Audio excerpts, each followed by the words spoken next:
Bueno, ahora sí está grabando. Bien, me habían pedido que explicara el código en la base de datos a la hora de crearlo y luego de pedir, eh, y luego obviamente pedir en base de datos.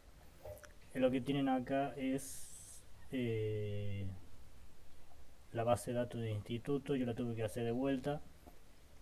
Algunos de ustedes van a tener tres tablas, otros van a tener cuatro. En este caso yo tuve que hacer todo de vuelta y poner una tabla de más, que esa era la tabla carrera. Pero el resto eh, estarían las de alumnos, estarían las de materias y las de notas originalmente. Lo único que tuve que hacer fue crear esta tabla únicamente. Cuando vayan a crear o modificar, porque seguramente ya van a usar un código base para modificarlo acorde al enunciado. Cuando vayan a hacer eso y estén haciendo la parte de create table y están asignando cada campo, las ID obviamente en int, al final la primary key o clave primaria. Acuérdense que siempre tiene que haber una coma por cada declaración. Así que id alumno y int, coma, nombre, gnevarchar, el número que quieran, coma, todo siempre coma. ¿Y en qué orden? O sea, ¿qué quiero decir? Que estas tablas, las primeras tablas van a ser las que no tengan clave foránea. Las que van a tener clave foránea van a ser las que vamos a crear al último. Porque si no les tiraría error SQL por algún motivo. En el caso de que evitemos algún error, háganlo de esta forma. Creen primero las tablas que solamente tienen su clave primaria y al último, bajo de todo, hacen las que piden una clave foránea.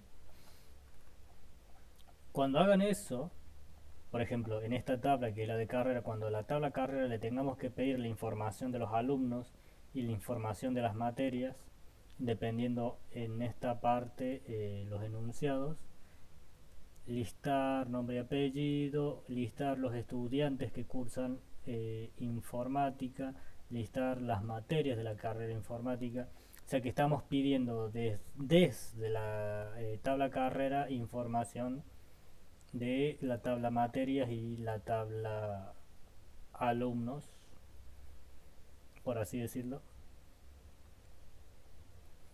Entonces, cuando vayan a hacer esta tabla o esta tabla que es la de nota, que vamos a tener que pedirle las notas de acorde a la nota, se la vamos a tener que asignar a un alumno, así que vamos a tener que pedir información y de alumno. Cuando hagan esto, no se olviden de poner la ID dentro de la tabla.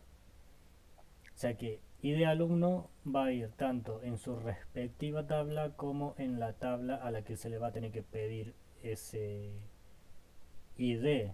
¿Por qué? Porque en esta tabla ya tiene su propia ID. Esta ID va a ser un campo. ¿Y por qué va a ser un campo? Porque la vamos a declarar como clave foránea. Pero sin esto, si yo lo borrase, debería saltarme esto. Entonces, para evitar eso y que se vaya ese error, sí o sí tiene que estar el ID alumno como campo en la otra tabla. Lo mismo ocurre acá. Tengo ID alumno y de materias, pero la he declarado como clave foráneas.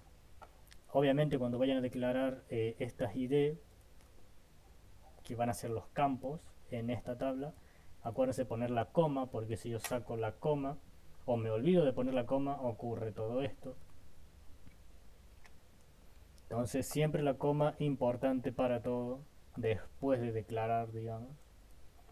Así que esta sería la lo que hay que tener en cuenta el orden y cómo se hacen las tablas.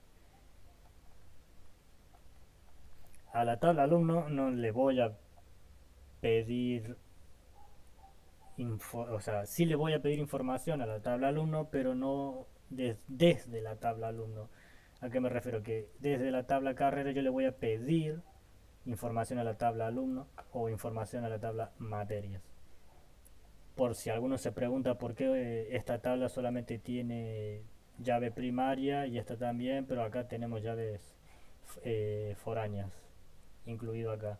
Porque son estas tablas, las que vamos a hacer al final, que son las que sirven para pedirle a las otras tablas por el tema de la cardinalidad, que si sabrán que son un alumno, muchas carreras, según la política de la institución, pero por esa misma razón, una carrera va a tener muchas materias. Por eso le vamos a tener que pedir el ID materias a esta tabla. Lo mismo con nota, un alumno, muchas notas. Entonces desde la tabla notas le vamos a tener que hacer una clave foránea a ID alumno, a la tabla de alumnos, para identificar qué nota tiene cada alumno. Entonces ese tipo de razonamiento háganselo siempre porque lo van a tener que razonar acorde a la cardinalidad de las tablas y acorde a eso van a tener que poner el orden de la creación de las tablas. Así que esta sería la primera parte. Después en el siguiente video les voy a hacer una explicación de todo lo que vimos con la profesora para que no se olviden y lo practiquen para hacer los enunciados. Yo tengo los hechas hasta la 4 de este enunciado, me faltaría esto, pero luego les pasaré el screenshot con el select, from, where, order by, todas estas palabritas. Así que no se olviden nunca de